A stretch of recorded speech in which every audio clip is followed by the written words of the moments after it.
ये कहानी रोहन की है। रोहन की लाइफ में बस घर और ऑफिस ही रह गया था। रोज सुबह 7 बजे उठकर सीधा ऑफिस के लिए निकल जाना और ठीक शाम 7 बजे तक घर लौट आना। पर आजकल उसी रोहन के मिजाज जरा बदले बदले लग रहे थे। अरे नहीं यार, तू क्यों सिंगल रहना चाहता है? मुझे देख, पहले वही घर से ऑफिस का रास्ता मुझे काटता था, आज उसी रास्ते पे फोन पर अपनी फ्रेंड से बात करते जाता हूँ। लगता ही नहीं कि ये वही रास्ता है। अब तो लगता है ये रास्ता चलता ही जाए, बस चलता ही जाए। अरे वो तेरी फ्रेंड है या गर्लफ्रेंड? अरे नहीं नहीं, वो मेरी गर्लफ्रेंड नहीं, फ्रेंड ही है। मुझे उससे बातें करना बहुत ही अच्छा लगता है और उसको भी मेरे से बातें करना बहुत ही पसंद है। जब हम दोनों बातें करना शुरू करते हैं तो रास्ते और टाइम का पता ही नहीं चलता। इस रास्ते पर चलते चलते कभी तो हमें छोड़कर मत चल देना। वैसे भी जैसे किसी लड़के की लाइफ में लड़की आती है ना, वो सबसे पहले अपने दोस्तों को ही भूलता है। अरे भला ऐसे कैसे हो सकता है? तेरा भाई ऐसा बिल्कुल भी नहीं है। अरे मेरा छोड़, पायल तो बिल्कुल भी ऐसी नहीं है। उल्टा वो तो मुझे हमेशा यही कहती रहती है कि बाहर जाओ, घूमो फिरो और अपने फ्रेंड से मिलो, पार्टी करो। अरे वो बड़ी अच्छी लड़की है यार। I think I like her. You like her? साले अभी तो बोल रहा था कि वो तेरी सिर्फ फ्रेंड ही है। तो फिर अब क्या हुआ? लगता है मेरे भाई का शादी का टाइम आ गया है। हाँ यार, सच कहा तूने, मेरा मन तो यही है, लेकिन अभी उसके मन में क्या है पता नहीं। अच्छा चल रख, उसका कॉल आ रहा है। फिर ऑफिस से निकलकर रोहन फोन पर बात करता करता घर पहुंचता है। आजकल आप जरा देर से नहीं आने लगे हैं राजा साहब, कोई बात है क्या? आप भी ना, क्या बात होगी पापा? अरे बेटा, ये भी तो कभी जवान थे। बेटा मुझसे पहले ये ना तेरे पापा छोटे छोटे बाल रखते थे, पर जिस दिन मैंने कह दिया कि मुझे लंबे बालों वाले लड़के पसंद है, बस उस दिन से उन्होंने कभी बाल ही नहीं कटवाए। जब भी किसी लड़के के जीवन में कोई लड़की आती है ना बेटा, तो उसकी हरकतों में वो साफ साफ दिखने लग जाता है। अरे नहीं मम्मी, ऐसा कुछ भी नहीं है, मैं फ्रेश होने जा रहा हूँ। फिर धीरे धीरे रोहन और पायल की दोस्ती प्यार में बदल जाती है और रोहन उसे प्रपोज कर देता है।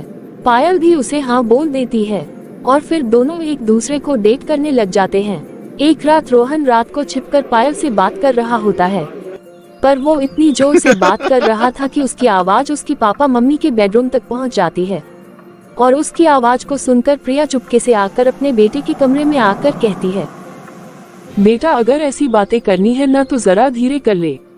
बेटा इस घर में तेरे मम्मी पापा भी है, वैसे तो बड़ा शर्माता है और अभी अपनी प्राइवेट बातें इतने जोर जोर से कर रहा है। अरे नालायक, सब कुछ साफ साफ सुनाई दे रहा है हमें। नहीं मम्मी, वो मम्मी। अरे मम्मी मम्मी क्या कर रहा है? कब ला रहा है हमारी बेटी को घर, या इस तरह से बात करके छोड़ देने का इरादा है इसे? और अगर ये पसंद नहीं ना है तो मैं तेरे लिए शर्मा जी की बेटी का रिश्ता फाइनल कर देती हूँ। अरे नहीं नहीं नहीं मम्मी, मुझे पायल पसंद है, मैं सिर्फ पायल से ही शादी करना चाहता हूँ। अब आया ना लाइन पे, मैं तेरे पापा से बात करती हूँ और तू उससे पूछ कि हम उसके घर रिश्ता लेकर कब आए। और फिर बस चट मंगनी पट ब्याह कर पायल रोहन के घर आ जाती है। शादी की पहली रात दूल्हे की तरह अपने मन में कई अरमान लिए रोहन अपने बेडरूम में आता है, जहां वो देखता है कि पायल किसी नई नवेली दुल्हन की तरह घूंघट ना ओढ़कर सर पर हाथ रखे बैठी है। अरे अब आ रहे हो तुम? मैं कब से तुम्हारा वेट कर रही हूँ, मुझे ना बड़ी घबराहट हो रही है। अरे क्या हुआ, तुम्हारी तबीयत तो ठीक है ना? मेरी तबीयत बिल्कुल ठीक है, मुझे बस ये सोचकर परेशानी हो रही है कि रोहन क्या मैं अच्छी बहू बन तो पाऊंगी ना? अरे हाँ पायल, क्यों नहीं, वैसे भी मेरे घर में ना सारे लोग बड़े चिल है, तुम्हें यहाँ कोई भी प्रॉब्लम नहीं आएगी। आ जाओ मेरे पास, आ जाओ मेरी डार्लिंग। क्या रोहन, मैं यहाँ टेंशन में हूँ और तुम्हें रोमांस सूझ रहा है? मैं शादी करके अपने घर से तुम्हारे घर 20 किलोमीटर पास तो आ गई हूँ, अब इससे ज्यादा और कितनी पास आओ। फिर पायल अपने आप से बातें करते करते सो जाती है और अगली सुबह पायल पायल, अरे सुबह सुबह कहाँ चली गई? पायल पायल, ये भी उठ गए तुम? बैग के साइड में चाय रखी हुई है, पी लेना। मैं मम्मी जी से विमेन स्टॉक कर रही हूँ, मुझे टाइम लगेगा। अरे ये मुझसे शादी करके आए या मम्मी से? चलो अब मैं घर में रहकर भी मैं क्या करूँगा, फिर मैं ऑफिस ही चला जाता हूँ। बेचारा रोहन पायल का इंतजार करते करते ऑफिस निकलने लगता है। अरे रोहन, तुम कहाँ जा रहे हो? पापा मैं ऑफिस जा रहा हूँ। अरे तुम ऑफिस क्यों जा रहे हो? भला शादी के दूसरे ही दिन कौन ऑफिस जाता है? तो मैं घर पर रहकर भी क्या करूँगा पापा, ऑफिस में मेरा बहुत ही काम पेंडिंग पड़ा हुआ है। वैसे भी शादी के लिए मैंने 1 हफ्ते की छुट्टी ले रखी थी। अब सोच रहा हूँ कि ऑफिस ही चला जाता हूँ। अब घर पर रहकर भी क्या करूँगा। पर मैंने तो तुम्हारे लिए टिफिन पैक ही नहीं किया। तुम लंच में क्या खाओगे? कोई बात नहीं पायल, तुम बिजी थी ना तो मैंने तुमसे कुछ नहीं कहा। मैं बाहर से खाना लेकर खा लूंगा। और फिर रोहन ऑफिस के लिए चल देता है और पायल पूरा दिन अपने सास ससुर के साथ बिताती है। वो हर काम करती है जो उसकी सास को पसंद होता और वैसा ही खाना बनाती है जो उसकी सास ससुर को पसंद होता है, ताकि वो एक अच्छी बहू बन सके। रात को जब रोहन ऑफिस से घर वापस आता है, फिर विजय कहता है, तुम बिल्कुल ठीक समय पर आए हो बेटा। आज बहू गर्मागर्म पूरियां उतार रही है। आओ जल्दी से खाना खाने के लिए बैठ जाओ। अच्छा, क्या बना रही हो पायल? पूरियां बना रही हूँ। और साथ में कौन सी सब्जी है? तुमने मेरी फेवरेट आलू की सब्जी बनाई है ना? अरे तेरी पत्नी बाद में है, लेकिन वो पहले मेरी बेटी है। उसने मेरी फेवरेट मेथी की सब्जी बनाई है। क्या कहा, मेथी? अरे नहीं नहीं, मेथी तो मैं खाता ही नहीं हूँ। बेटा, बहू की इतनी इच्छा थी सब्जी बनाने की तो मैं उसे मना नहीं कर पाई। लगता है अपने पापा जी की फेवरेट सब्जी बनाने में वो ये भूल गई होगी कि तुझे मेथी पसंद नहीं है। रुक, मैं तेरे लिए कुछ और बना देती हूँ। Oh my God, I am so sorry Rohan. मैं कैसे भूल गई कि तुम्हें मेथी पसंद नहीं है। मैं सुबह तुम्हें टिफिन भी नहीं दे पाई और अब ये। रुको रुको मम्मी जी, आप भी बैठिए। मैं अभी अपने पति देव की फेवरेट दम आलू की सब्जी बना देती हूँ। एक तरफ प्रिया अपने सास ससुर को खाना खिलाती है तो दूसरी तरफ दम आलू की सब्जी की तैयारी करने लग जाती है और फिर रोहन की पेट पूजा भी करवाती है। और इसी में वो इतनी थक जाती है कि उसका शरीर दर्द से टूटने लगता है। पायल के साथ कुछ क्वालिटी टाइम बिताने के लिए रोहन अपने रूम में पायल का वेट कर रहा था। फिर रोहन किचन में आता है जहां वो देखता है कि पायल बर्तन धो रही है। पिछले 2 घंटे से मैं तुम्हारा रूम में वेट कर रहा हूँ। ये सब क्या है पायल? कभी खाना बनाना तो कभी बर्तन धोना। मैं तुम्हें अपनी बीवी बनाकर लाया था या काम वाली बाई बनाकर लाया था?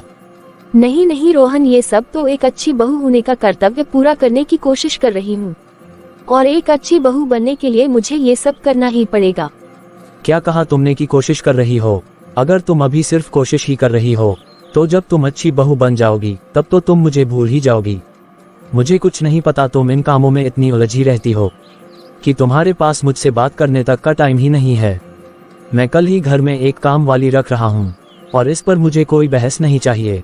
अब छोड़ो बर्तन और चलो आराम करो। और फिर अगली ही सुबह रोहन अपने घर में कामवाली ले आता है। बेटा, ये मोहतरमा कौन है? अरे तू तो कमला है ना, विमला की बेटी। हाँ भैया, आपने कैसे पहचाना? अच्छा, ये वही है जो पहले माँ जी के समय पर थी। नहीं नहीं भाभी, वो तो हमारी माँ थी। अगर आप सभी का डिस्कशन हो गया हो तो काम की बात कर लें। तो पायल, तुम कमला आंटी को घर का सारा काम समझा दो। अब कमला आंटी ही हमारे घर का सारा काम करेंगी। अरे ऐसे कैसे रोहन? मुझे किसी बाहर वाले से घर का काम करवाना बिल्कुल भी पसंद नहीं है। और भी वैसे पायल तो है ना, वो सब कुछ अच्छे से संभाल तो रही है। वो पायल, हमारी बात हो चुकी है, तुम सब देख लेना। मैं ऑफिस के लिए निकल रहा हूँ, मुझे देर हो रही है। पायल कमला को घर की सारी चीजें समझा देती है, पर जैसे ही कमला कोई काम शुरू करने जाती, प्रिया उसे टोकने लग जाती। अरे अरे कमला, ये कौन सा झाड़ू ले लिया तूने? इस झाड़ू से तो हम बस अपने कमरे साफ करते हैं, रख इसे। ये कहते हुए प्रिया वहाँ से चली जाती है। प्रिया की बात सुनकर कमला दूसरा झाड़ू उठा लेती है और उसी से हॉल की सफाई करने लगती है कि तभी फिर से प्रिया वहाँ आ जाती है। हे भगवान, अरे ये तो छत झाड़ने वाला झाड़ू है। पायल, तूने क्या समझाया है कमला को? इससे एक काम सही से नहीं हो पा रहा है। एक काम कर कमला, तू ये सब छोड़ और जाकर किचन के बर्तन धो ले। कमला किचन के सारे बर्तन धोकर उन्हें सजाने लगती है कि तभी प्रिया वहां आकर खड़ी हो जाती है। अरे कमला, ये कैसे बर्तन धोए हैं तूने? सारा का सारा जूठन अभी भी बर्तनों में लगा हुआ है। तू जा कमला, अपने घर जा, तेरे बस का नहीं है। अरे आप लोगों को तो मुझसे काम नहीं करवाना है, वरना कमला के किए काम में कभी कोई नुक्स नहीं निकाल सकता। और आप मुझे क्या घर जाने को बोल रही हो? मुझे ही यहाँ पर काम नहीं करना। पर मम्मी, जब रोहन को पता चलेगा तो वो बहुत नाराज हो जाएंगे। कमला ही रोहन की पायल के साथ वक्त बिताने की आखिरी उम्मीद थी, जो कि घर से जा चुकी थी। रात को रोहन घर आता है और देखता है कि हमेशा की तरह पायल किचन में काम कर रही है। अरे पायल, कमला आंटी के होते हुए तुम क्यों काम कर रही हो? रोहन, मम्मी जी को कमला आंटी का काम समझ में नहीं आया तो का क्या मतलब? तो मम्मी जी ने उसे निकाल दिया। हद है मम्मी, आज कितना अच्छा मूड था मेरा, अब सब कुछ खराब हो गया। छोड़ो, तुम लोगों से मैं जीत ही नहीं कैसे सकता हूँ। पायल, एक अच्छा रेस्टोरेंट खुला है, तुम जल्दी से तैयार हो जाओ, हम दोनों बाहर डिनर करने चलते हैं। डिनर? मैं अभी तैयार होकर आती हूँ। रोहन, लेकिन पापा मम्मी कैसे करेंगे? इनके लिए तो डिनर मैंने नहीं बनाया, वो दोनों घर पर क्या खाएंगे? हम एक काम करते हैं ना, पापा मम्मी को भी साथ ले चलते हैं, फैमिली डिनर हो जाएगा। प्रिया, बताओ तो मैं कौन सा सूट पहनूं? आप ऐसा कर कर के मुझे देरी करवा देते हैं। मैं जा रही हूँ तैयार होने, आप अपना देख लीजिए। रोहन जितना भी अपनी पत्नी के करीब जाने की कोशिश कर रहा था, वो उतना ही उससे दूर होता जा रहा था और वो इस बारे में अपने दोस्त प्रेम को बताता है। और ब्रो, कैसी चल रही है तेरी मैरिज लाइफ? भला कैसी चलेगी, मुझे तो कुछ समझ ही नहीं आ रहा है। क्यों, क्या हुआ? भाभी से झगड़ा हो गया क्या?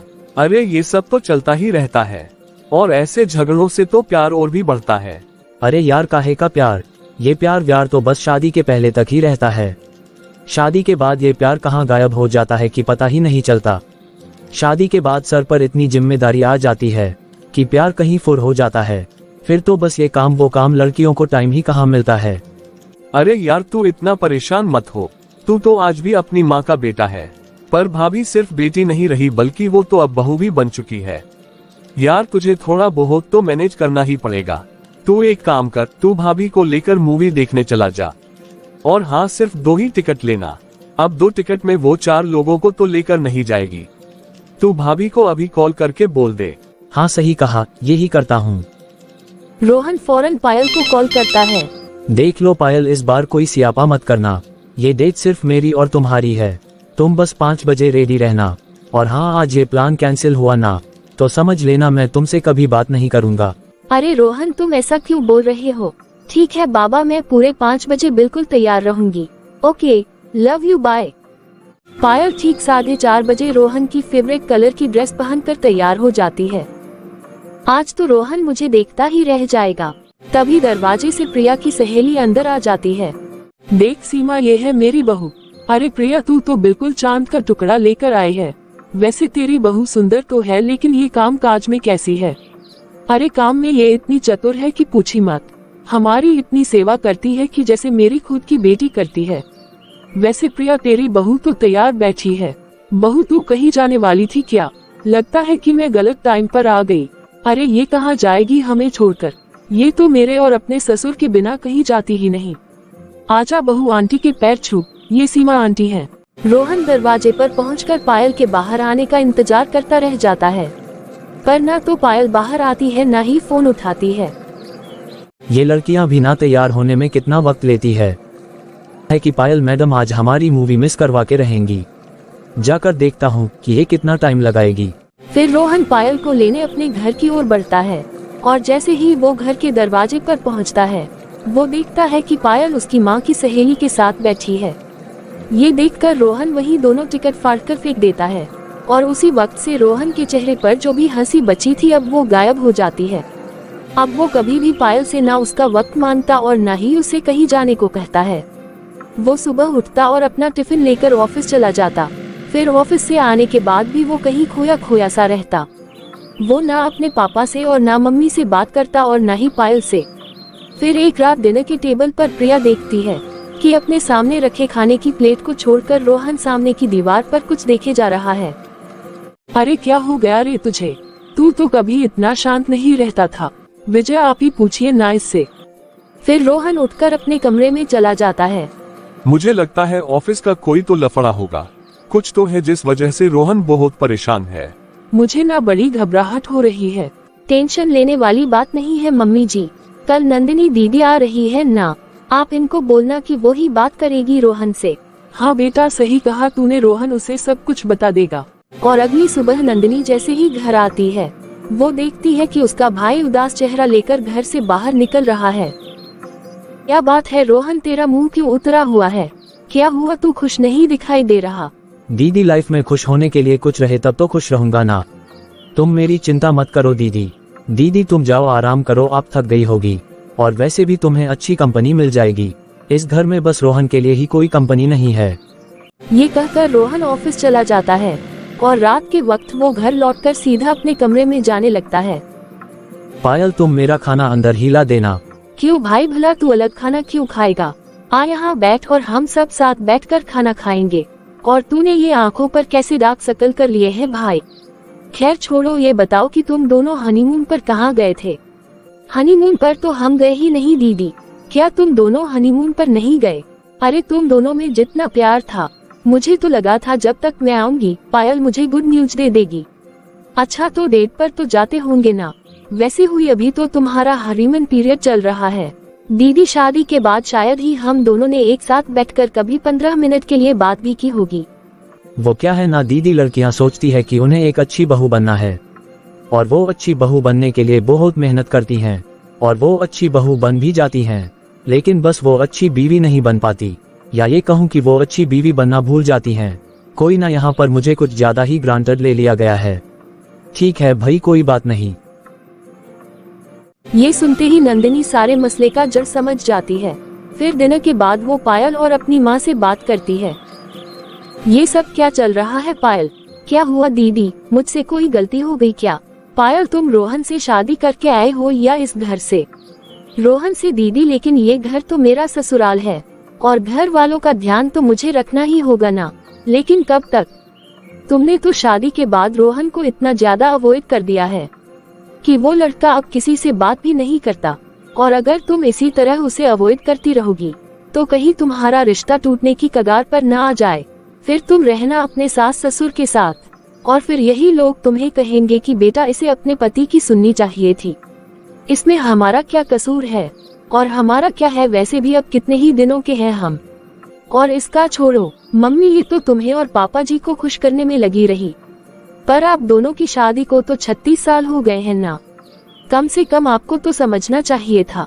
मेरे और रोहन के बड़े होने के बाद भी आप दोनों मूवीज जाते थे और डेट पर भी जाते थे और आपने इन दोनों को आपस में घूमने का समय ही नहीं दिया। अगर ये कहती भी है कि मम्मी पापा आप भी हमारे साथ डेट पर आप लोग भी चलो, तो आपको बड़े होने के नाते मना कर देना चाहिए था। आपको अच्छे से पता है ना कि रोहन पायल को कितना चाहता है और अब उसे पायल का ही समय नहीं मिलता तो उसे बुरा तो लगेगा ही ना। मेरा हंसता खेलता भाई कैसा उदास सा हो गया है। मम्मी अभी भी वक्त है, आप दोनों समझ जाए तो ये रिश्ता बच जाएगा, वरना। अरे बेटा तू ऐसा क्यों बोल रही है? बहू हमें कहती थी तो मैं चली जाती थी। मुझे लगता था कि इन्हें हमारी जरूरत है। बेटा हमारी तो बढ़ती उम्र है और हमें इतनी समझ कहाँ आएगी। माँ बाप ये क्यों भूल जाते हैं कि सिर्फ वही बड़े नहीं हो रहे बल्कि बच्चे भी बड़े हो रहे हैं। उनकी भी ख्वाहिशें हो सकती हैं। आप और पापा जी बड़े होते होते ये भूल गए कि बच्चे भी बड़े हो गए हैं। मैंने बहुत बड़ी गलती कर दी दीदी। मैं दोनों रिश्तों में बैलेंस नहीं रख पाई दीदी। अब मुझे पता है मुझे क्या करना है। मम्मी जी आपको थोड़ा कॉम्प्रोमाइज करना पड़ेगा। एक काम वाली बहुत जरूरी है। अगर किचन में आप काम वाली को नहीं जाने देना चाहती तो कोई बात नहीं, कपड़े और बर्तन काम वाली ही करेगी, बाकी किचन में देख लूंगी बस। उसकी चिंता तुम मत करो बहू, रसोई के अलावा जो एक्स्ट्रा काम होगा वो मैं कर लूंगी। और फिर फौरन पायल उठती है। फिर वो अपने कमरे में जाती है और रोहन से कहती है, मैं ड्राइव पर जा रही हूँ और वो भी लॉन्ग ड्राइव पर, जैसे मैं शादी से पहले जाती थी। तुम्हें चलना है तो तुम चल सकते हो, just you and me baby. और इस तरह रोहन की मैरिड लाइफ फिर से शुरू हो जाती है।